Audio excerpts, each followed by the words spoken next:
దినంలో ఆరాధన చేరుచున్నటువంటి సహోదరి సహోదరులకు పిల్లలకు ప్రవేశనాలను వందనాలు తెలియజేస్తున్నాను. మత్తయి సువార్త 16వ అధ్యాయము 24వ వచనం చదువుకుందాం. మత్తయి సువార్త 16వ అధ్యాయము 24 నుంచి 26 వరకు చదువుకుందాం. అప్పుడు యేసు తన శిష్యులను చూచి, ఎవడైనను నన్ను వెంబడింపగోరిన ఎడల తన్ను తాను ఉపేక్షించుకుని తన సిలువనెత్తుకుని నన్ను వెంబడింపవలెను. తన ప్రాణమును దక్కించుకుని కోరువాడు దాన్ని పోగొట్టుకును, నా నిమిత్తము తన ప్రాణమును పోగొట్టుకున్నవాడు దాన్ని దక్కించుకును. ఒక మనుష్యుడు లోకమంతే సంపాదించుకొని తన ప్రాణమును పోగొట్టుకుంటే అతనికి ఏమి ప్రయోజనము? ఒక మనుషుడు తన ప్రాణముకు ప్రతిగా నేమి ఇయ్యగలడు? ప్రభువారు తన శిష్యులతో మాట్లాడుతున్నటువంటి ఈ మాట,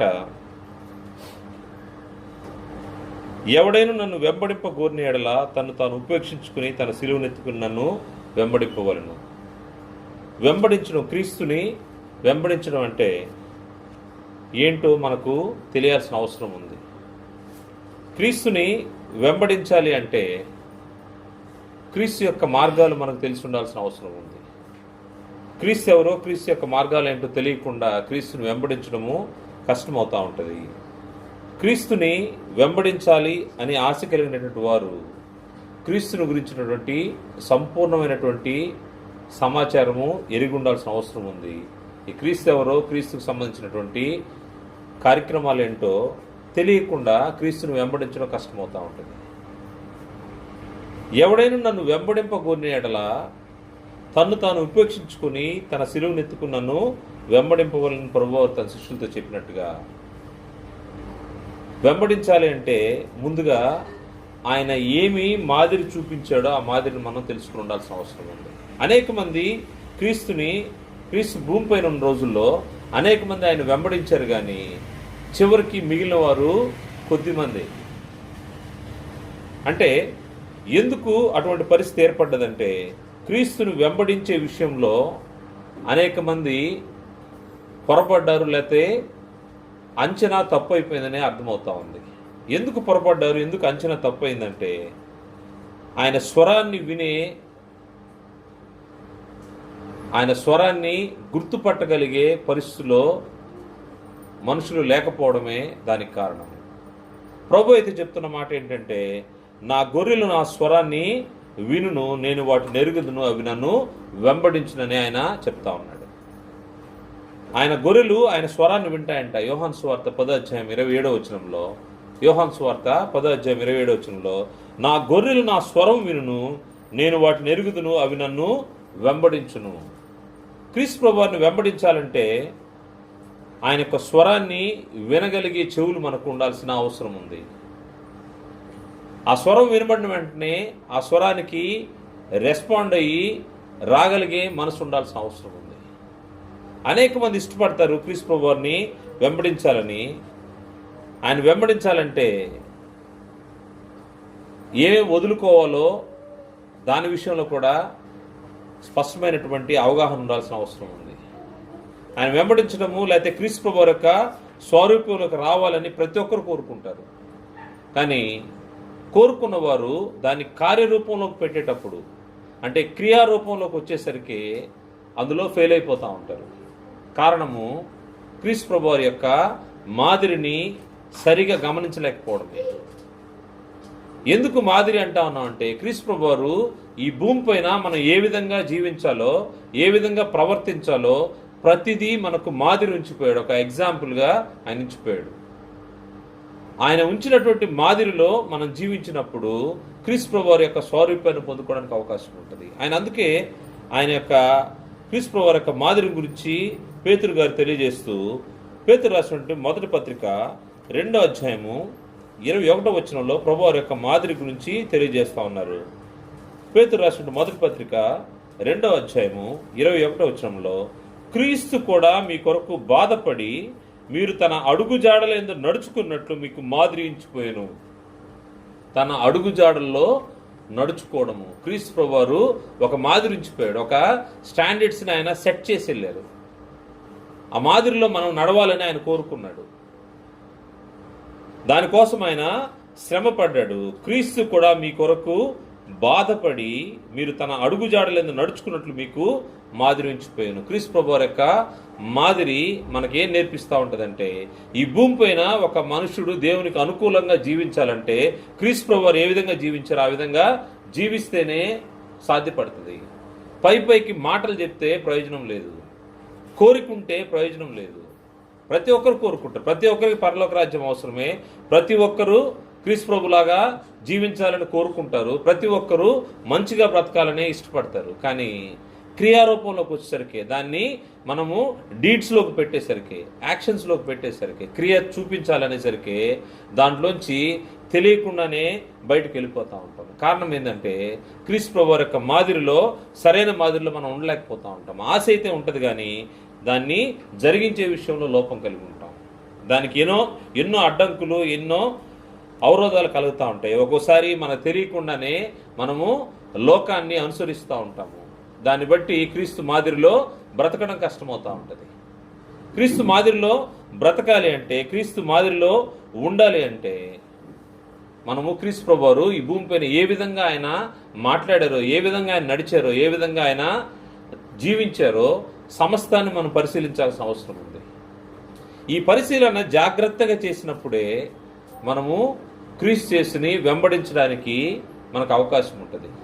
అలా కాకుండా నేను క్రీస్తు యేసుని వెంబడిస్తున్నానని పేరుకు మాత్రం మనం చెప్పుకుంటూ మనం అనుసరించే క్రియలు లేకపోతే మనం చేసే పనులు వేరువేరుగా ఉంటే దానివల్ల ప్రయోజనమే లేదని గ్రంథం హెచ్చరిక చేస్తూ ఉంది. ఈరోజు మన గ్రంథం నుంచి కొన్ని విషయాలు పరిశీలన చేద్దాము. క్రీస్తు యేసుని వెంబడించేవారు క్రీస్తు యొక్క మాదిరి ఏ విధంగా ఉంటుందో వాటిని పరిశీలన చేద్దాము. ఆ క్రీస్తు మాదిరి కాకుండా దానికి వ్యతిరేకంగా ఎందుకు వెళ్తున్నారో కూడా దాన్ని ఆలోచన చేద్దాం. ఎందుకంటే క్రీస్తును వెంబడించాలనే కోరిక కలిగి కూడా వారి క్రియలు వేరుగా ఉండడం వల్ల క్రీస్తుకు దూరం అయిపోయే పరిస్థితి కనపడతా ఉంది. మన క్రియలే క్రీస్తు ప్రభువారికి దూరం చేస్తూ ఉంటాయి. మనం ఆలోచన చేయాల్సింది, క్రీస్తు ప్రభువారు మాదిరి ఏం చూపించారు? ఈ భూమిపైన ఆయన ఉన్నప్పుడు ఆయన మొట్టమొదటి మాదిరి ఆయన చూపించింది, ఆయన ప్రేమ చూపించాడు. మనుషుల ఎడల ఆయన ప్రేమ చూపించాడు. నశించిపోయే వారి పట్ల ఆయన ప్రేమ చూపించాడు. వారిని వెదికి రక్షించాలని క్రీస్తు ప్రభువారు ఈ భూమి మీదకి వచ్చినట్టుగా మన గ్రంథం తెలియజేస్తా ఉంది. అందువలన ఆయన ప్రేమ ఏ విధంగా ఉంటుందంటే, ఆయన ప్రేమ అది ఎటువంటి ప్రత్యుపకారాన్ని కోరనటువంటి ప్రేమ. క్రీస్తు ప్రభువారి ప్రేమ, ఆయన దేన్ని ఆశించకుండా ఆయన మనల్ని ప్రేమిస్తాడు. మనం భూమిపైన ఎవరైనా ప్రేమించామంటే, ఎవరితోనైనా సహవాసం చేసామంటే, ఎవరితోనైనా స్నేహం చేసామంటే ఏదో దాన్ని ఆశిస్తూ ఉంటాము. మనము కొద్దిగా ఇస్తే వాళ్ళు కొద్దిగా ఇస్తారనే ఆశ మనకు ఉంటుంది. లేకపోతే మనం వాళ్ళకి చేశాం కాబట్టి మనకు వాళ్ళు చేస్తారనే ఆలోచన ఉంటుంది. కానీ క్రీస్తు ప్రభువారి ప్రేమ అయితే అది అనంతమైంది. అది ఆయన ప్రతిఫలము కోరకుండా ఆయన మనల్ని ప్రేమించాడు. ఆయన ప్రేమించి ఆ ప్రేమ మార్గాన్ని మనకు చూపించాడు. చూపించిన తర్వాత ఆ ప్రేమలో నిలిచి ఉండాలని మనకు ఆయన ఆజ్ఞాపించాడు. ఆయన తన శిష్యులతో మాట్లాడితే చెప్పిన మాట, ఆయన కొత్త ఆజ్ఞ ఒకటి ఇస్తున్నట్టుగా మనకు గ్రంథంలో కనబడుతుంది. యోహాను సువార్త 13వ అధ్యాయంలో, యోహాను సువార్త 13వ అధ్యాయంలో ఆయన ఒక మాటను తెలియజేస్తున్నాడు. 13వ అధ్యాయము 34-35 వచనాల్లో, మీరు ఒకరినొకరు ప్రేమింపవలనని మీకు కొత్త ఆజ్ఞ ఇచ్చుచున్నాను. ప్రభువారు ఒక ఆజ్ఞ ఇస్తా ఉన్నాడు.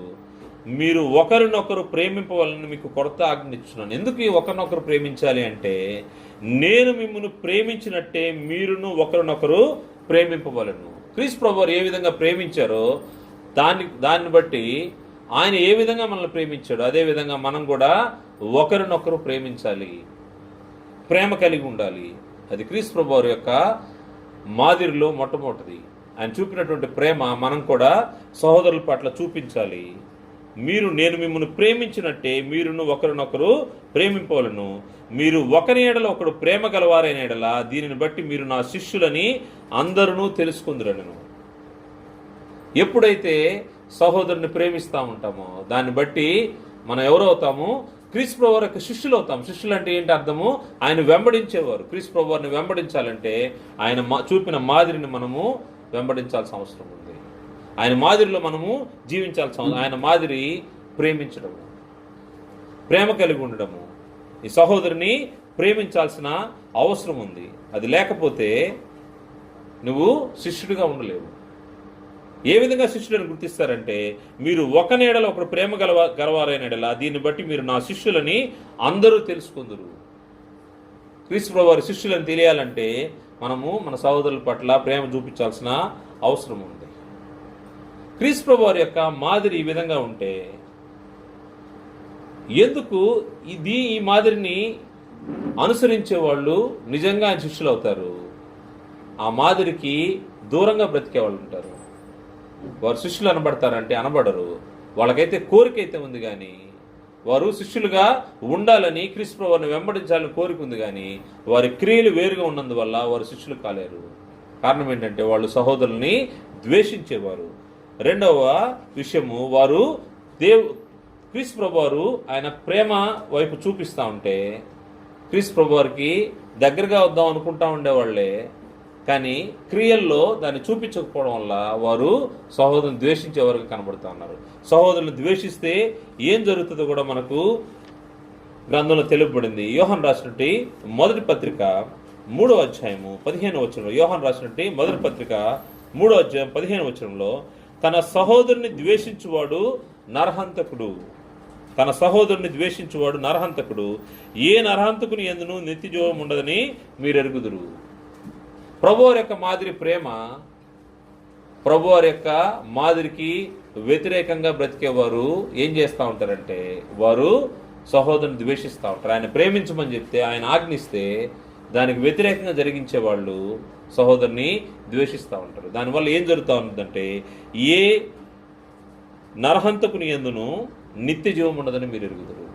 సహోదరుని ద్వేషించావంటే నరహంతకుడుగా దేవుని దృష్టిలో లెక్కగట్టబడతావు, నీకు నిత్య జీవంలో పాలు ఉండదు. ఇదే యోహాను రాసిన మొదటి పత్రిక 4వ అధ్యాయము 17వ వచనంలో, 4వ అధ్యాయము 20వ వచనంలో చూద్దాము. ఎవడైనా నేను దేవుని ప్రేమించున్నానని చెప్పి తన సహోదరుని ద్వేషించడల్లా అతడు అబద్ధికుడొకడు. తాను చూచిన తన సహోదరుని ప్రేమింపని వాడు తాను చూడని దేవుని ప్రేమింపలేడు. సహోదరుని ద్వేషిస్తే నీవు అబద్ధికుడు అవుతావు. ద్వేషంలో ఏమాత్రం మన హృదయంలో ద్వేషం ఉంటే క్రీస్తు ప్రభువారి యొక్క స్వరూపంలోకి రాలేమని గ్రంథం తెలియజేస్తూ ఉంది. ఏం జరుగుతూ ఉంటుందంటే, నువ్వు సహోదరుని ద్వేషించావంటే నువ్వు అబద్ధికుడు. తాను చూచిన తన సహోదరుని ప్రేమింపని వాడు తాను చూడని దేవుని ప్రేమింపలేడు. దేవుని ప్రేమించేవాడు తన సహోదరుని కూడా ప్రేమింపవలన ఆజ్ఞను మనం ఆయన వలన పొంది ఉన్నాము. ఇది ఆజ్ఞ. నేను మీకు కొత్త ఆజ్ఞనిస్తున్నాను, నీ సహోదరుని నువ్వు ప్రేమించాలని ప్రభువారు చెప్పినప్పుడు ఇక్కడ కూడా తెలుపబడిన మాట, ఆయన ద్వారా ఈ ఆజ్ఞను మనం పొంది ఉన్నామంట. సహోదరుని దేవుని ఏ విధంగా ప్రేమిస్తామో సహోదరుని కూడా అదే విధంగా ప్రేమించాల్సిన అవసరం ఉంది. ఒక వ్యక్తి క్రీస్తు ప్రభువారి యొక్క మాదిరి ప్రేమ చూపే దాంట్లో లేకపోతే తాను ఏమవుతాడంటే తాను ద్వేషించేవాడుగా, సహోదరుని ద్వేషించేవాడుగా ఉంటాడు. మనం క్రీస్తుని వెంబడించేవారుగా ఉండాలంటే క్రీస్తుని వెంబడించేవారు ఏ విధంగా ఉంటారో ఆలోచన చేస్తున్నాము.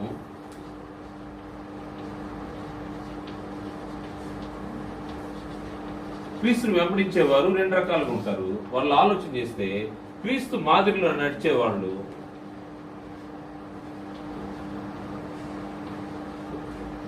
క్రీస్తు మాదిరి ప్రేమను చూపించే మాదిరి, క్రీస్తుకి వ్యతిరేకంగా వెళ్ళేవాళ్ళు, ఆయన మాదిరికి వ్యతిరేకంగా వెళ్ళేవాళ్ళు ద్వేషిస్తూ ఉంటారు,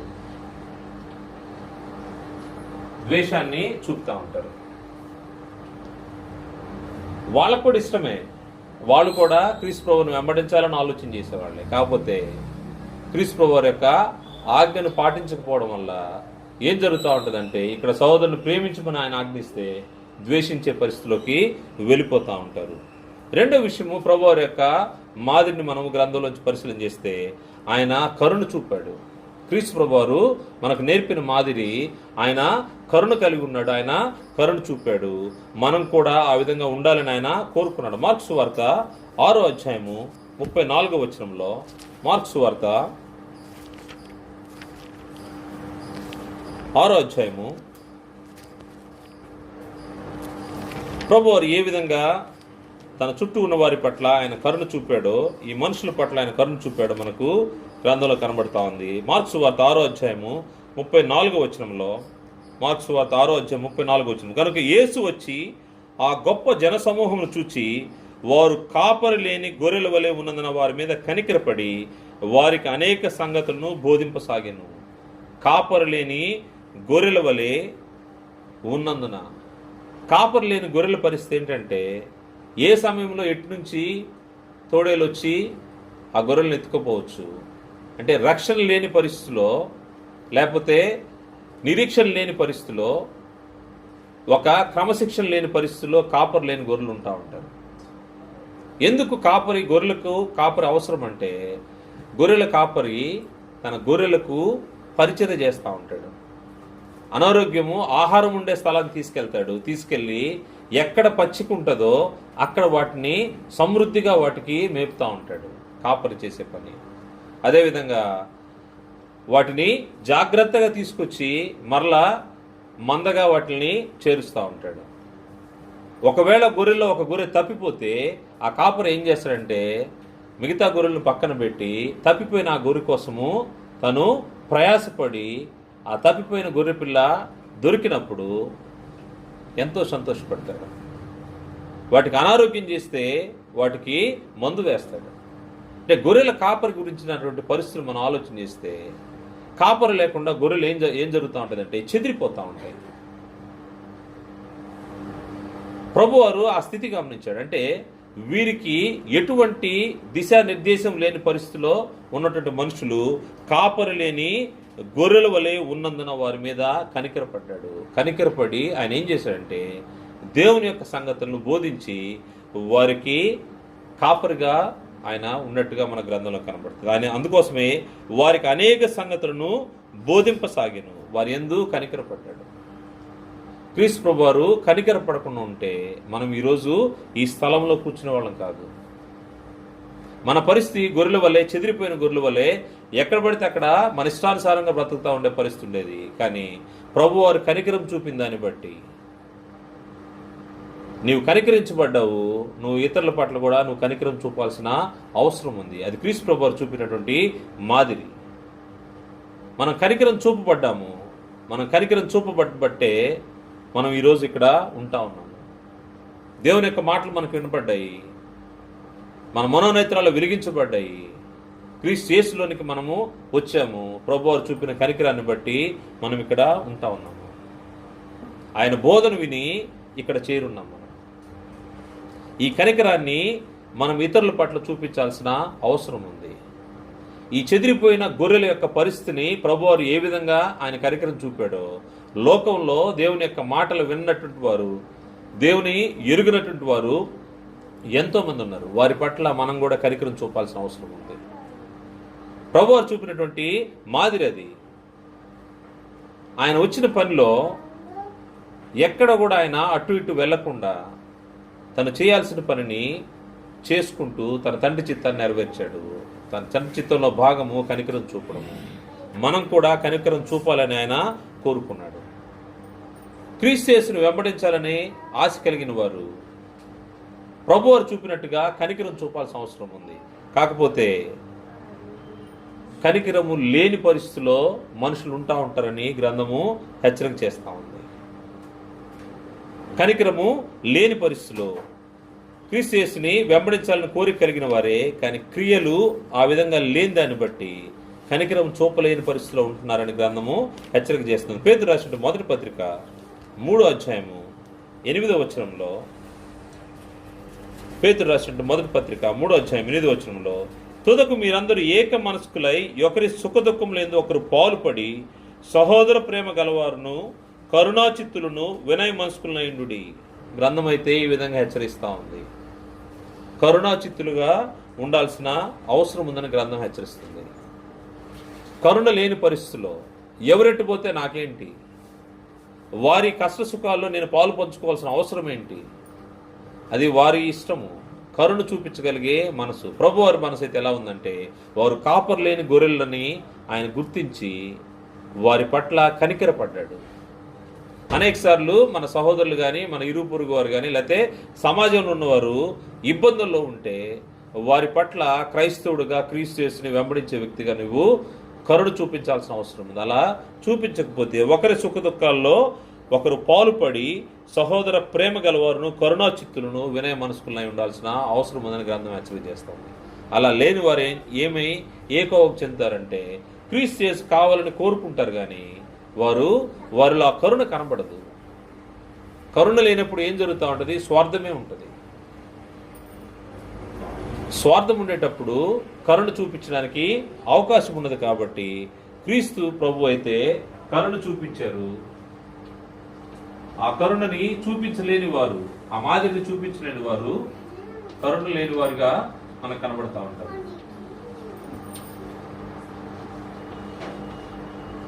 వారు కోరుకుంటారు కానీ క్రీస్తు యేసు యొక్క స్వరూపంలోకి మలచబడరు. కారణం ఏంటంటే వారికి కన్సర్న్ ఉండదు. క్రీస్తు ప్రభు మాదిరి అయితే నీ సహోదరుడు ఇబ్బందుల్లో ఉన్నాడు, ఆయన సుఖదుఖాల్లో పాలు పంచుకోవాల్సిన బాధ్యత నీకుంది అనుకున్నప్పుడు దాంట్లో పాలు పొందాల్సిన అవసరం ఉంది. పాలు పొందకుండా నాకు సంబంధించింది కాదని కరుణ చూపించకుండా బయటకు వెళ్ళావంటే నువ్వు క్రీస్తు యేసుని వెంబడించేవాడి కాదు. మూడో విషయాన్ని గ్రంథంలోంచి పరిశీలన చేస్తే క్రీస్తు ప్రభువు చూపినటువంటి ఇంకొక మాదిరి, ఆయన ప్రేమ చూపించాడు, కరుణ చూపించాడు. మూడవది, ఆయన వినయ విధేయతలు ఏ విధంగా ఉండాలో ఆయన నేర్పించాడు. ఆయన వినయం కలిగినటువంటి మనసు కలిగిన వాడుగా మన గ్రంథంలో కనబడుతూ ఉంటుంది. ఆయన ఎటువంటి పరిస్థితుల్లో, ఎంత కష్టమైన పరిస్థితుల్లోకి నెట్టబడ్డా ఆయన తన తండ్రికి ఎంత విధేయత చూపించాడో, ఎంత వినయంగా ఉన్నాడో, ఆయన స్థాయి ఎంతో గొప్పది. కానీ ఆయన చూపించిన వినయాన్ని కానీ మనం ఆలోచన చేస్తే మనకు ఆశ్చర్యంగా ఉంటుంది. మత్తయి సువార్త 26వ అధ్యాయంలో ఆయన ఈ లోక పాప భారాన్ని మోసే సమయంలో ఆయన ఎంత ఇబ్బంది పడుతూ ఉన్నాడో, ఈ పాప భారం అంతా ఆయన మీద పడ్డది, ఆయన మోయలేని పరిస్థితిలో ఉన్నాడు, ఆయన ఎంతో శ్రమను వేదనను అనుభవిస్తూ ఉన్నాడు. ఈ అనుభవించే సమయంలో కూడా సాధారణంగా మనుషుల యొక్క మాటలు ఎలా ఉంటాయంటే, సంతోషంగా ఉండేటప్పుడు ఎంతో బాగా ఉల్లాసంగా మాట్లాడుతూ ఉంటారు, తర్వాత వరాలన్నీ ఇస్తూ ఉంటారు, ఏది అడిగినా కానీ దానికి ఎస్ అంటూ ఉంటారు. కారణం ఏంటంటే వాళ్ళు సంతోషంగా ఉన్నారు. అదే వారు కోపంగా ఉన్నారు, బాధలో ఉన్నారు, ఫ్రస్ట్రేషన్లో ఉన్నారు, లేకపోతే ఏదైనా ఇబ్బందులు ఉంటే అదే వ్యక్తి నుంచి మనకు మాటలు వేరుగా వినబడతా ఉంటాయి. కారణం ఏంటంటే అతనికి ఉన్నటువంటి బాధ అవచ్చు, అతనికి ఉన్నటువంటి ఇబ్బంది అవ్వచ్చు. దాన్ని బట్టి మనం చూస్తుంటే మనుషుల్లోని వేరియేషన్స్ మనం చూస్తూ ఉంటాం. క్రీస్తు ప్రభువు అయితే ఆయన ఈ లోక పాప భారాన్నంతా మోసుకుంటా కూడా ఆయన ఎంత వినయంగా తను దేవుని ముందు ఉన్నాడో ఆలోచన చేస్తే మత్తయి సువార్త 26వ అధ్యాయము 39వ వచనంలో ప్రభు వారి యొక్క పరిస్థితి మనం చూస్తే 36 నుంచి చూద్దాము. అంతటి యేసు వారితో కూడా గెత్సెమని అనబడిన చోటుకు వచ్చి, నేను అక్కడికి వెళ్ళి ప్రార్థన చేసి వచ్చే వరకు మీరు ఇక్కడ కూర్చుని శిష్యులు చెప్పి పేతురును జబదయి 2 కుమారులు వెంట పెట్టుకుని పోయి దుఃఖపట్టుకును చింతాక్రాంతి మొదలుపెట్టును. అప్పుడు యేసు, మరణమగునంతగా నా ప్రాణం బహు దుఃఖములో మునిగి ఉన్నది, మీరు ఇక్కడ నిలిచి నాతో కూడా మెలకుగా ఉండిన వారితో చెప్పి కొంత దూరం వెళ్ళి సాగిలపడి ఆయన చెప్తున్నమాట, నా తండ్రి సాధ్యమైతే ఈ గిన్నె నా ఎదురు నుండి తొలగిపోనిమ్ము, అయినను నా ఇష్ట ప్రకారం కాదు నీ చిత్త ప్రకారమే కానిమని ప్రార్థించాను. దేవుని ప్రార్థించేటప్పుడు ప్రభువారు చూపినటువంటి తగ్గింపుని ఆలోచన చేస్తే ఎంత తగ్గింపు అంటే, ఆయన మరణము అగునంతగా ఆయన ప్రాణము దుఃఖంలో ఉంది. అంత దుఃఖము, అంత వేదన, అంత ఇబ్బంది మనకు కానీ కలిగితే మనము మన ప్రార్థనలో కూడా ఎటువంటి మాటలు వస్తాయి, ఎందుకయ్యా నాకే ఈ కష్టం ఇచ్చామన్నట్టుగా మనం మాట్లాడే అవకాశం ఉంది. దేవునికి ప్రార్థన చేసేటప్పుడు కూడా మనం ఆయన్ని నిందించేదానికి అవకాశం ఎక్కువ ఉంది. కానీ ప్రభువారైతే ఆయన ఎంత వినయంగా అడుగుతా ఉన్నాడో, తండ్రి, నా తండ్రి సాధ్యమైతే ఈ గిన్నె నా యొద్ద నుండి తొలగిపోనిము, సాధ్యమైతే ఈ గిన్నె నా యొద్ద నుండి తొలగిపోనిము, ఆయనను నా ఇష్ట ప్రకారం కాదు, ఆయనను నా ఇష్ట ప్రకారం కాదు, నీ చిత్తమే నీ చిత్త ప్రకారము కానిము. మన ప్రార్థనలో దేవుని చిత్త ప్రకారము అనే మాట హృదయం నుంచి వస్తుందా, పైనుంచి పెదాల దగ్గర నుంచి వస్తుందా? అనేక సార్లు నాకు నేనే చాలాసార్లు అనుకున్నాను, నాకు కావాల్సింది కోరుకుంటాను, అది కావాలని ప్రార్థన చేస్తూ ఉంటాను, మధ్యలో చిన్న ట్యాగ్ లైన్ లాగా నీ చిత్తం అయితే దాన్ని జరిగించిన ఆయన అంటాను. అంటే ఎంతవరకు వాస్తవం మనం అడిగేది? ఆయన చిత్తానికి వదిలిపెట్టినప్పుడు దాని గురించి వరి అవ్వాల్సిన అవసరం లేదు. నీ చిత్త ప్రకారమే జరగనిమ్ము అని ప్రార్థన చేయగలిగే ప్రభు వారి యొక్క ప్రార్థనలాగా మన ప్రార్థనలు కూడా ఉండాలి. మనకు కావాల్సినవి కోరుకొని దాని చివరిలో నీ చిత్త ప్రకారం అయితే దాన్ని చెయ్య, లేకపోతే వదిలేసి. అంటే ఆయనకి ఛాయిస్ ఇస్తుంటాం మనం. ఆయన చిత్తాన్ని కోరుకునే వ్యక్తి ఆయనకి ఛాయిస్ ఇవ్వడు, ఆయన చిత్తానికి లోబడి ఉంటాడు. ఆ ప్రార్థన కూడా వినయపూర్వకంగా ఉంటుంది, ప్రభువారు చూపించడం మాదిరి. అందువల్ల మన ప్రార్థనలు అయితేనేమి, మన ఎటువంటి పరిస్థితులైనా కానీ వినయం చూపించడం అనేది క్రీస్తు ప్రభువారి యొక్క మాదిరి.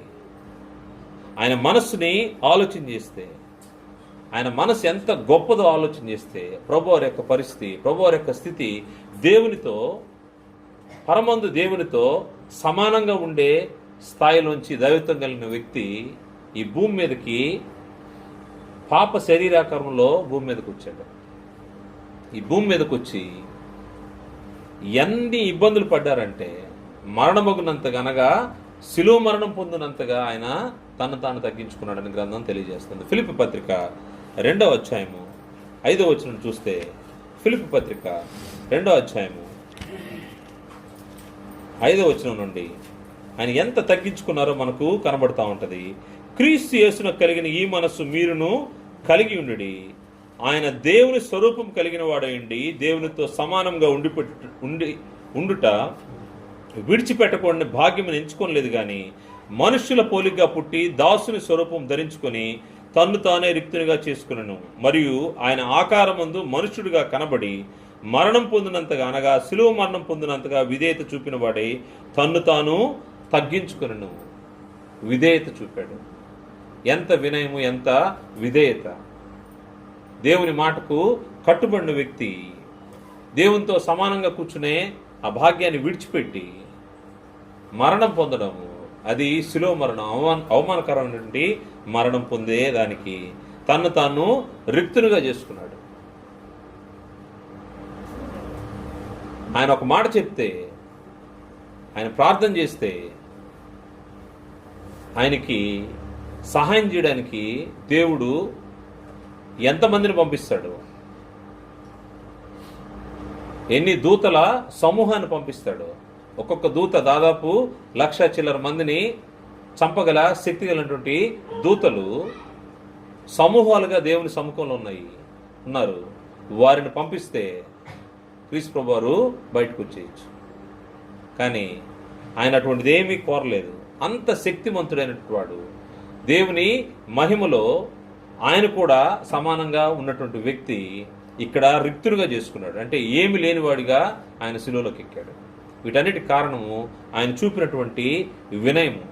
ఆ మాదిరి క్రైస్తవుడుగా నన్ను వెంబడించే వ్యక్తి ఇటువంటి మాదిరికరమైన జీవితం జీవించాలి. అంటే వినయ విధేయతలు కలిగి ఉండాల్సిన అవసరం ఉందని ఆయన ఇంకా విధేయత నేర్చుకున్నటువంటి పరిస్థితి కూడా మనకు తెలుసు. హెబ్రీ పత్రిక 5వ అధ్యాయము 7వ వచనం చూస్తే, ఆయన దేవుని కుమారుడైండి కూడా ఆయన ఏ విధంగా భూమిపైన ఆయన జీవించాడో మనకు తెలుసు.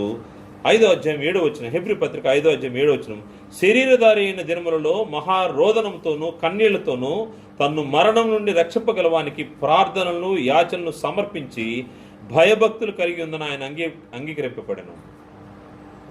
ఆయన శరీరధారిగా ఉన్నప్పుడు ఆయన ప్రతిదీ మాదిరే. నీవు నేను మరణం నుండి తప్పించుకోగలగానికి ప్రార్థన చేయడానికి ఎలా ప్రార్థన చేయాలో కూడా ఆయన మాదిరించిపోయాడు. మహారోదనతోనూ కన్నీళ్లతోనూ ప్రార్థన చేయాల్సిన అవసరం ఉంది. క్రీస్తు ప్రభువు ఏ విధంగా తప్పింపబడ్డారో మనం కూడా అదే విధంగా ఆయన నేర్పిన మాదిరిలో మనం కానీ ప్రార్థన చేస్తే అటువంటి పరిస్థితులు అన్నిటి నుంచి తప్పించబడతా ఉంటాం. ఆయన కుమారుడై ఉండి తాను పొందిన శ్రమల వలన ఏం చేశాడంట? విధేయతను నేర్చుకున్నాడు. ఆయన కుమారుడిగా గ్రాంటెడ్గా అయితే తీసుకోలేదు. నేను దేవుని కుమారుడు కాబట్టి నాకు ఏం అక్కర్లేదనలేదు. ఆయన పొందిన శ్రమల వలన విధేయత నేర్చుకున్నాడు. ఆ విధేయత ఆయన వరకే ఆగలేదు. ఎవరైతే ఆయన మాటకు దేవుని చేత పిలువబడి విధేయులై ఉంటారో వారికి అందరి యొక్క నిత్య రక్షకునకు కారకుడైనట్టుగా కింద వచనాలు తెలియజేయబడింది. ఈ మానవుల యొక్క నిత్య రక్షణకు క్రీస్తు ప్రభువు యొక్క విధేయత అందరికీ నిత్య రక్షణకు కారణమైనట్టుగా మన గ్రంథంలో కనబడతా ఉంది. అంటే ఆయన ఎంత విధేయత చూపించాడో మనకు అర్థమవుతా ఉంది.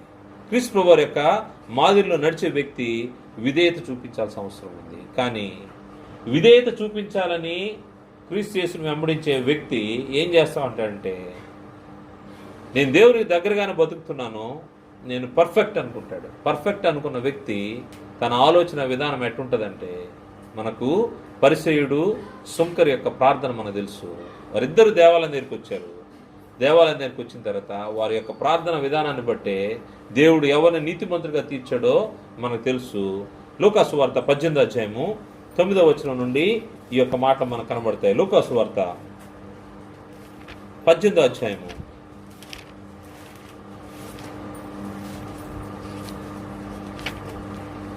9వ వచనం నుండి, ఇద్దరు వ్యక్తులు ఇక్కడ దేవుని ఆలయానికి వస్తున్నారు. తామే నీతిమంతులమని తమను నమ్ముకొని ఇతరులను తృణీకరించు కొందరితో ఈయన ఉపమానం చెప్పాను. ఈ ఉపమానం చెప్పడానికి కూడా గల కారణం కూడా, ఎవరి కోసం ఈ ఉపమానం చెప్పాడంటే, తామే నీతిమంతులమని తమ్ము నమ్ముకుని ఇతరులను తృణీకరించు కొందరితో. నేను పర్ఫెక్ట్, నేను నీతిమంతుడిని, మిగతా వాళ్ళందరూ నీతి లేనివారు.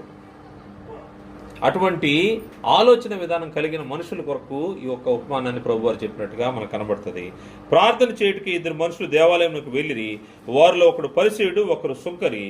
పరిసయ్యుడు నిలువబడి, దేవా, నేను చోరులను, అన్యాయస్తులను, వ్యభిచారులైన ఇతర మనుషుల వలనైనను ఈ సుంకరి వలనైనను ఉండనందుకు నీ కృతజ్ఞతలు చెల్లించున్నాను. వారమునకు 2 మార్లు ఉపవాసం చేయొచ్చు, నా సంపాదన అంతట్లో 10వ వంతు చెల్లించున్నానని తనలో తాను ప్రార్థించుండెను. తన యొక్క నీతిని స్థాపించుకుంటా ఉన్నాడు. ఎలా స్థాపించుకుంటాడంటే, నేను అన్యాయస్తుని కాదు, వ్యభిచారిని కాదు, ఇతర మనుషుల వలె ఉండలేదు, ఈ సుంకర్లా కూడా ఉండలేదు. ఈ సుంకరి అంటే పాపి కింద లెక్క. ఇలా లేను. అదిగాక నేను వారానికి 2 మార్లు ఉపవాసం చేస్తాను, ఆ సంపాదన అంతట్లో 10వ వంతు చెల్లిస్తాను అని ప్రార్థన చేస్తాను. అంటే తను చేసే వాటిని బోస్ట్ చేసుకుంటా ఉన్నాడు, గొప్పగా చెప్పుకుంటా ఉన్నాడు. దేవుడికి తెలియదు ఆ విషయం. దేవునికి సమస్తం తెలుసు. నువ్వు చేసే క్రియలు తెలుసు. నీ హృదయంలో ఏం ఆలోచిస్తుంటావు అది కూడా తెలుసు ఆయనకి. నీ హృదయ ఆలోచనలు కూడా ఎరిగినటువంటి ప్రభు నీ గురించి తెలుసుకోలేడా? తెలుసుకుంటాడు తప్పకుండా. అయితే రెండవ వ్యక్తి, అయితే సుంకర్ దూరంగా నిల్చుండి ఆకాశం వైపు కన్నులెత్తుటకైనను ధైర్యము చాలక రొమ్ము కొట్టుకొంచు, దేవా, పాపిని నన్ను కరుణించమని పలికెను.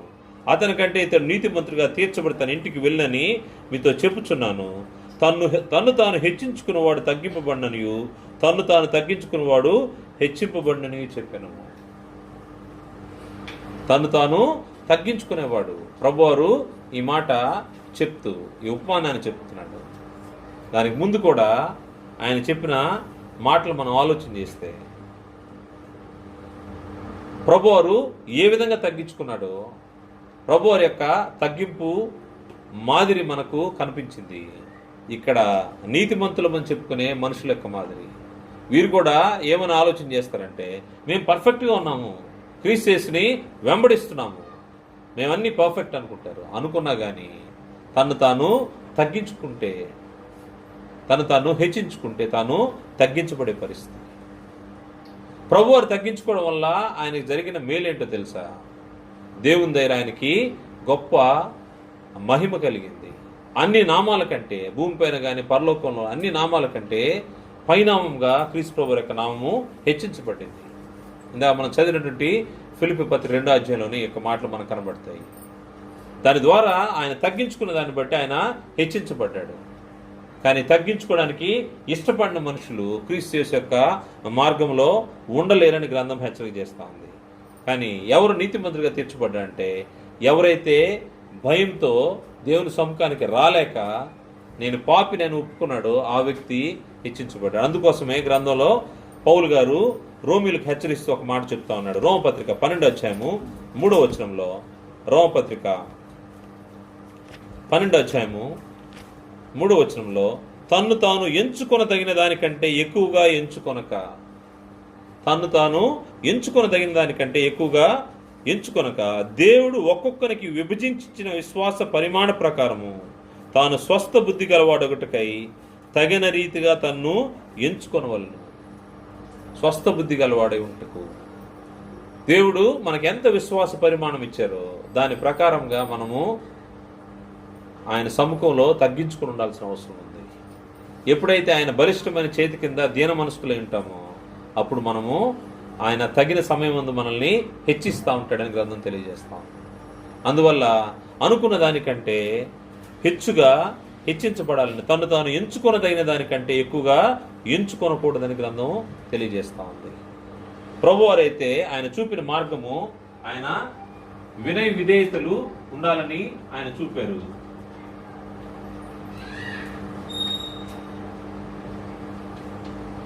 క్రీస్తు ప్రభు వారికి దగ్గరగా వచ్చే మనుషులే వారు హెచ్చించుకునేవారు,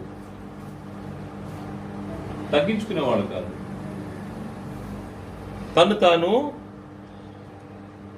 ఎంచుకున్న దానికంటే ఎక్కువగా ఎంచుకుంటే ఏం జరుగుతూ ఉంటుందంటే వారు క్రీస్తుకి దూరంగా వెళ్ళిపోతారు. క్రీస్తుని వెంబడిస్తున్నామని అనుకునే మనుషులే, కాకపోతే వారు వెంబడించలేదు. క్రియలు వేరుగా ఉన్నాయి.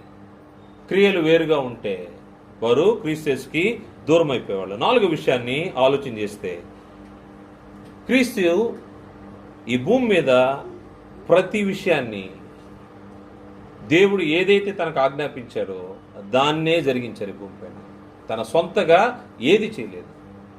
ఆయన ఈ విషయాన్ని అనేక మార్లు తన చుట్టూ ఉన్న వారితో, తన శిష్యులతో ఈ మాట చెప్పాడు.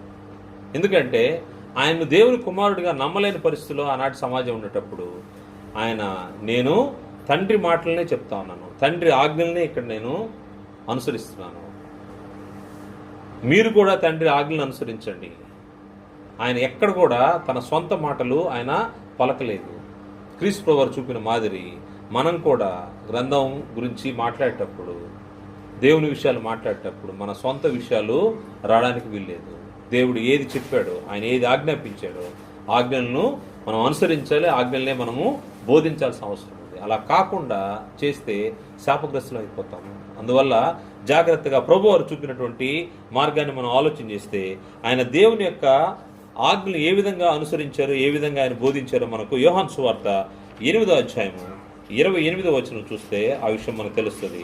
యోహాను సువార్త 8వ అధ్యాయము 28వ వచనంలో, కావున యేసు మీరు మనుష్య కుమారుని పైకెత్తినప్పుడు నేనే ఆయననియు. ఎందుకంటే అప్పటి వరకు వాళ్ళు ఆయన దేవుని కుమారుడు అంటే నమ్మలేని పరిస్థితిలో ఉన్నారు. నేనే ఆయనని ఎప్పుడు మీరు గుర్తిస్తారంటే మనిషి కుమారుడు పైకెత్తబడినప్పుడు మీకు అప్పుడు అర్థమవుతుంది, అప్పుడు మీ కళ్ళు తెరవబడతాయి. అప్పటి వరకు వారి దృష్టిలో ఆయన యోసేపు మరియల కుమారుడు కాదా, మన సహోదరుడు కాదా, లేకపోతే గల్లీయుడు కాదా, ఇంతవరకే వాళ్ళ యొక్క ఆలోచన ఉంది. అతన్ని కేవలం ఒక మానవుడిగానే ఆలోచన చేశారు, దేవుని కుమారుడుగా ఆలోచన చేయలేదు. అందుకోసం ఆయన చెప్తున్నాడు, మీరు మనుషు కుమారుని పైకెత్తినప్పుడు నేను ఆయననియు నా అంతట నేనే ఏమీ చేయక నా తండ్రి నాకు నేర్పినట్లు ఈ సంగతులు మాట్లాడుచున్నానని మీరు గ్రహించెదరు. అప్పుడు మీకు గ్రహింపు వస్తుంది. ఎప్పుడైతే నేను లేపబడతానో, నేను ఇప్పుడు మాట్లాడే ప్రతి మాట మీరు ఒకవేళ భౌతికంగా నా మాట అనుకోవచ్చు, కానీ నా తండ్రి నాకు నేర్పిన మాటలే మాట్లాడాననే సంగతి మీకు ఎప్పుడు అర్థమవుతుందంటే, ఎప్పుడైతే నేను పైకి లేపబడతానో, మనుష్య కుమారుడు పైకి లేపబడినప్పుడు ఇవి మీకు అర్థమవుతా ఉంటాయి. ఆయన తండ్రి చిత్తాన్ని నెరవేర్చడానికి ఈ భూమి మీదకి వచ్చాడు. ఆయన ఆజ్ఞలు నెరవేర్చడానికి ఈ భూమి మీదకి వచ్చాడు. ఆయన వేరుగా ఏది ఆలోచన చేయలేదు. యోహాను సువార్తలోనే 12వ అధ్యాయము 49-50 వచనాల్లో, 12వ అధ్యాయం 49-50 వచనాల్లో, ఏలైనగా నా అంతటా నేనే మాట్లాడలేదు, నేను ఏమనవలనో ఏమి మాట్లాడవలనో దాన్ని గూర్చి నన్ను పంపిన తండ్రి నాకు ఆజ్ఞ ఇచ్చి ఉన్నాడు. ఆయన ఆజ్ఞాపించబడి పంపబడిన వ్యక్తి క్రీస్తు ప్రభువు వారి భూమి మీదకి. తండ్రి ఏమి మాట్లాడాలో, ఎలా మాట్లాడాలో సమస్తాన్ని ఆయనకు చెప్పి పంపించాడు. దాన్ని తప్పితే ఇంకా వేరే ఏది కూడా, ఒక పొల్లు కూడా ఆయన ఎక్స్ట్రా మాట్లాడలేదు, లేనిది కలపట్లేదు, ఉన్నదాన్ని తీసివేయట్లేదు. ఉన్నది ఉన్నట్టుగా తండ్రి దగ్గర ఏమి నేర్చుకున్నాడో దాన్నే మాట్లాడుతున్నాడు. నేనేమనవలనో ఏమి మాట్లాడవలనో దాని గురించి నన్ను పంపిన తండ్రి నాకు ఆజ్ఞ ఇచ్చున్నాడు. మరియు ఆయన ఆజ్ఞ నిత్యజీవమని నేను ఎరుగుదురు గనుక నేను చెప్పు సంగతులను తండ్రి నాతో చెప్పిన ప్రకారము చెప్పుచున్నాను. నేను తండ్రి నాకు ఏం చెప్పాడు, ఎందుకంటే ఆయన ఆజ్ఞలు నిత్య జీవాన్ని ఇస్తాయి, అది నాకు తెలుసు. కాబట్టి ఆయన ఏం చెప్పాడో మీకు కూడా నిత్య జీవం కావాలనే ఉద్దేశంతో మీకు అవి నేను చెప్తా ఉన్నాను. క్రీస్తు ప్రభువు చూపినటువంటి మాదిరి దేవుని యొక్క ఆజ్ఞలను అనుసరించడం అనేది, దేవుని యొక్క మాటలు ఉన్నది ఉన్నట్టుగా మనము జరిగించడం అనేది క్రీస్తు ప్రభువు మనకు చూపినటువంటి మాదిరి. అటువంటి మాదిరిలో మనం జీవించాలన్నప్పుడు క్రీస్తు ప్రభువు ఏ విధంగా బ్రతికారో, ఏ విధంగా ఈ భూమిపైన ఉన్నారో ఆయన మాదిరిలో ఉండాల్సిన అవసరం ఉంది. ఆ మాదిరిలో ఉండలేని ప్రజలు ఎలా ఉంటారో ఆలోచన చేస్తే క్రీస్తు సంఘంలోనే ఉంటారు. క్రీస్తు యేసు వెంబడించేవారుగానే కనబడతారు, కానీ వారిని గ్రంథం ఒక మాట చెప్తా ఉంది, వారిని వేషధారులారా అంది. వేషధారులు అంటే లోపల ఒకటి బయట ఒకటి, పైకి కనిపెట్టేది ఒకటి, లోపల ఆంతర్యంలో ఒకటి. అందుకోసమే వారి గురించి మాట్లాడుతూ ప్రభు వారు చెప్పినట్టు మాట మత్తయి సువార్త 15వ అధ్యాయము 7వ వచనం చూస్తే, మత్తయి సువార్త 15వ అధ్యాయము 7వ వచనం నుండి వేషధారులారా అన్నాడు. 15వ అధ్యాయము 7వ వచనం నుండి, వేషధారులారా ఈ ప్రజలు తమ పెదవులతో నన్ను ఘనపరచుదురు గాని వారి హృదయం నాకు దూరంగా ఉన్నది. హృదయము దూరంగా ఉన్నది, దేవుని వైపుకి లేదు. మనుషులు కల్పించిన పద్ధతులు దైవోపదేశం నుండి బోధించుచు వారు నన్ను వ్యర్థముగా ఆరాధించుచున్నారు. క్రీస్తు ప్రభువు అయితే ఆయన చూపిన మాదిరి దేవుని ఆజ్ఞలను ఆయన పాటించాడు. దేవుని ఆజ్ఞలు పాటించమని, దేవుని ఆజ్ఞల ప్రకారం జీవించమని ఆయన చెప్పాడు. కానీ వీరైతే మనుషుల వైపు చూస్తున్నారు, మనుషుల ఆజ్ఞలు చూస్తున్నారు, మనుషుల పద్ధతుల్ని అనుసరిస్తూ ఉన్నారు. వారు తమ పెదవులతో నన్ను గనపరచదు కానీ వారి హృదయం నాకు దూరంగా ఉన్నది. మనుషులు కల్పించిన పద్ధతులను దైవోపదేశంలోని ఆలోచన చేస్తూ ఉంటారు. ఈ విషయంలో క్రీస్తు సంఘంలో ఉన్న మనం కూడా అనేక విషయాల్లో లోకంతో రాజీ పడిపోతూ ఉంటాం. ఎందుకంటే మెజారిటీని మనం చూస్తూ ఉంటాము, ఎక్కువ మంది దాన్ని అనుసరిస్తూ ఉన్నారు. అది వివాహ విషయాల్లో అవ్వచ్చు, లేకపోతే ఇంక ఏదైనా మన ఆచార వ్యవహారాల్లో లోకంతో కలిసిపోతూ ఉంటాము. లోకంతో కలవద్దు అని గ్రంథం హెచ్చరిక చేస్తూ ఉంది. మనుషులు కల్పించిన పద్ధతులు లోకంలో ఉన్నవి, వాటిల్ని ఆలోచన చేసి వాటి ప్రకారమే అనేక సార్లు మనం రాజీ పడుతూ ఉంటాము. రాజీ పడకూడదని గ్రంథం హెచ్చరిక చేస్తుంది. ఆ రాజీ పడ్డామంటే మనం కూడా వేషధారులమే. గ్రంథము చాలా గట్టిగా చెప్తా ఉంది, మనం లోకంతో రాజీ పడుతూ వేషధారులుగా జీవిస్తూ క్రీస్తు యేసును వెంబడిస్తున్నామని పేరుకు మాత్రం చెప్పుకుంటే ప్రయోజనం లేదు. మన యొక్క ఆచార వ్యవహారాల్లో మనుషులు కల్పించినటువంటి పద్ధతుల్ని అనుసరించకుండా ఉండాల్సిన అవసరం ఉంది. అదేమంటే ఇది తరతరాల నుంచి వస్తున్నదిలే అన్నట్టు అనుకుంటా ఉంటాం అనేక విషయాలు. అది ఎన్ని రకాలు ఒకటని నేను చెప్పలేను. ఇంట్లోకి వెళ్ళే దగ్గర నుంచి కుడికాలు పెట్టాలా, ఎడంకాలు పెట్టాలా, ఇంట్లో ఏమున్నాయి, ఎలా ఉన్నాయి, వాస్తులు చూసుకోవడం, దిష్టి తీసుకోవడము ఒకటి కాదు. పెళ్ళిళ్ళప్పుడు జరిగించే తంతులైతే ఇంకా చెప్పనక్కర్లేదు. చివరికి సమాధి చేసేటప్పుడు కూడా తలెట్టు ఉండాలా, కాళ్ళు ఎట్టు ఉండాలా, ఇవన్నీ మనము మనుషులు కల్పించినటువంటి పద్ధతులు. దేవుని గ్రంథం అయితే ఇవి చెప్పట్లేదు. దేవుని ఆజ్ఞలు ఏమున్నాయో వాటిని పాటించమని వారే క్రీస్తు యేసుని వెంబడించేవారు. అలా కాకుండా మనము లోకాన్ని వెంబడిస్తా ఉన్నాం. లోకాన్ని వెంబడిస్తే ఆయన చెప్తాను, నన్ను వ్యర్థంగా ఆరాధిస్తా ఉన్నారు. మనుషుల ఉపదేశాలు మనకు అవసరం లేదు, ఈ లోక ఆచారాలు వ్యవహారాలు అవసరం లేదు, వాటికి వేరుగా ఉండాల్సిన అవసరం ఉంది. అందుకోసమే ఈ గ్రంథంలో చెప్పిన సువార్త కాకుండా వేరే సువార్త ఎవరు మన దగ్గర తీసుకొచ్చినా వారు శాపగ్రస్తులని గ్రంథంలో స్పష్టంగా తెలియజేయబడింది. అందువల్ల ఈ సువార్త దేవుని దగ్గర నుంచి క్రీస్తు ప్రభువు వారి ద్వారా, ఆయన ద్వారా వచ్చినటువంటి అపోస్తుల ద్వారా మనకి ఇవ్వబడినటువంటి దేవుని మాటలు ఇవి కాకుండా వేరేగా ఏ సువార్త వచ్చినా అది భిన్నమైన సువార్త అనే గ్రంథంలో తెలుపబడింది. గలతీ పత్రిక మొదటి అధ్యాయము 6వ వచనం చూస్తే, గలతీ పత్రిక మొదటి అధ్యాయము 6వ వచనం నుండి, క్రీస్తు కృపను బట్టి మిమ్మల్ని పిలిచిన వారిని విడిచి భిన్నమైన సువార్తకు మీరెంత త్వరగా తిరిగిపోవడం చూడగా నాకు ఆశ్చర్యమగుచున్నది. అది మరొక సువార్త కాదు కానీ క్రీస్తు సువార్తను చెరుపుకోరి మిమ్మల్ని కలవరపరచు వారు కొందరున్నారు. మేము మీకు ప్రకటించిన సువార్త గాక మరొక సువార్తను మేమైనను పరలోకం నుండి ఇచ్చిన ఒక దూత మీకు ప్రకటించిన అతడు శాపగ్రస్తుడవును గాక. దేవుని ఆజ్ఞలు కాకుండా, దేవుని యొక్క సువార్త కాకుండా భిన్నమైన సువార్త చివరికి మేమైనను పరలోకం నుంచి వెంటనే ఒక దూత వచ్చి మీ ముందు ఇప్పుడు నిలబడి చెప్పినా కానీ దాన్ని నమ్మాల్సిన అవసరం లేదు. శాపగ్రస్తుడే. ఈ గ్రంథంలోని మాటలే నమ్మాలి, దేవుని ఆజ్ఞలనే నమ్మాలని ప్రభువారు ఏ విధంగా చెప్పారో అలా కాకుండా లోకం వైపు, మనుషుల వైపు చూసామంటే క్రీస్తు యేసుని వెంబడిస్తున్నామని ఆలోచించే వాళ్ళమే కానీ క్రీస్తు యేసుని వాస్తవంగా వెంబడించే వాళ్ళం కాదు. మనం ఈరోజు 4 విషయాలు చూసాము. ఇంకొన్ని విషయాలు దేవుని చిత్తం అయితే మరొక ప్రభుదినంలో ఆలోచన చేస్తాము. ఈరోజు చూసిన 4 విషయాల్లో క్రీస్తుని వెంబడించేవారు క్రీస్తు మాదిరిలో జీవించాల్సిన అవసరం ఉంది. క్రీస్తు ప్రభువారు మనకు చూపిన మాదిరి ప్రేమ చూపించడము. ఆ ప్రేమను చూపించలేని వారు క్రీస్తుని వెంబడించేవారు గారు సహోదరులను ద్వేషిస్తారు. రెండవది, ప్రభువారు కరుణ కలిగినటువంటి హృదయాన్ని కలిగి ఆయన కరుణ చూపించారు. అలా కనికరం లేని వారు దేవుని యొక్క రాజ్యానికి వారసులు కాలేరు, క్రీస్తు ప్రభువారిని వెంబడించలేరు. మూడోది, వినయ విధేయతలు ప్రభువారు మనకు చూపించారు. ఏ విధంగా ఆయన వినయాన్ని ప్రదర్శించాలో, దేవుని చిత్తానికి లోబడి ఉండాలో, ఆయన ఏ విధంగా ప్రార్థన చేయాలో కూడా ఆయన మనకు నేర్పించారు. అందులో ఆయన వినయం చూపించారు. శ్రమల ద్వారా ఆయన విధేయత నేర్చుకున్నారు, దాన్ని మనకు మాదిరిగా చూపించారు. శ్రమలు వచ్చినప్పుడు మనము ఇబ్బంది పడకుండా ఆ క్రీస్తు ప్రభువు యొక్క మాదిరిలో ఉండాలని ఆలోచన చేస్తే లోకంలో ఉన్న పరిస్థితులు, క్రీస్తు యేసుని వెంబడిస్తున్నాం అనుకుని పర్ఫెక్ట్ అనుకునే వ్యక్తులు కూడా తాము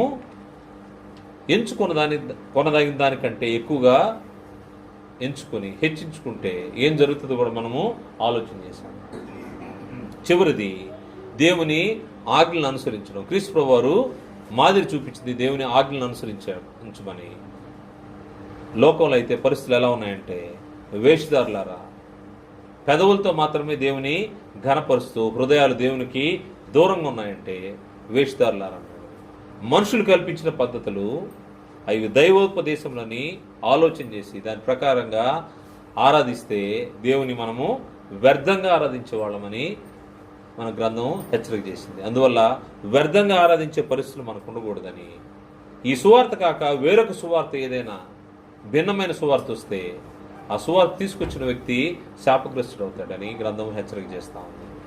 మనం ఆలోచన చేసినట్టుగా దేవుని యొక్క ఆజ్ఞను క్రీస్తు ప్రభువారు ఏ విధంగా అనుసరించమని ఆయన తెలియజేశాడు, ఆయన మాదిరి చూపించాడు, అదే మాదిరిలో మనం ఉండాల్సిన అవసరం ఉంది. ఇంకొన్ని విషయాలు క్రీస్తు ప్రభువారి యొక్క మాదిరికరమైనటువంటి జీవితాన్ని గురించి ఉన్నవి. అవి దేవుని చిత్తం అయితే మరొక ప్రభుదినంలో ఆలోచన చేస్తాం. అందరికీ వందనాలు తెలియజేస్తూ ముగిస్తాం.